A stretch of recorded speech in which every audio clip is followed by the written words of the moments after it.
Ang masamang parte lang nito mga boss madam, hindi para sa lahat ang pagnenegosyo.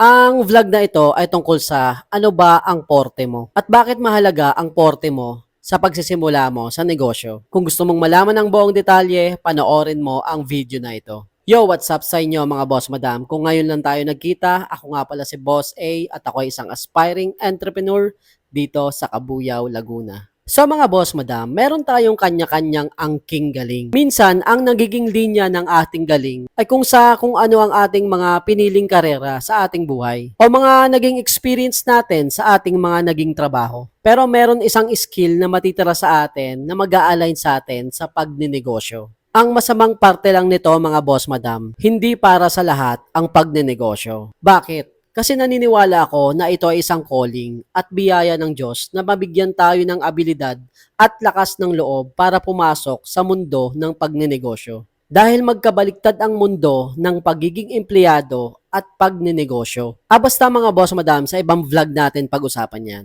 Mabalik tayo mga boss madam sa aking porte. Bakit nga ba nandito ako sa food business concept? Well mga boss madam, sa college time, ang pinili kong course ay HRM. At sa lahat ng mga naging karera ko sa buhay, sa pagiging empleyado ay hindi ako lumihis dahil more on restaurant and hotels ang aking mga naging trabaho. At sobrang dami ko ring natutunan dito. At yung mga natutunan ko mga skills na yon mga boss madam, sobrang laki ng ambag nito sa aking pagdinegosyo. Kayo ba mga boss madam? Ano ba ang porte nyo? At may calling din ba kayo sa pagnenegosyo? So mga boss madam, kung gusto nyo ng mga ganitong video, please follow me.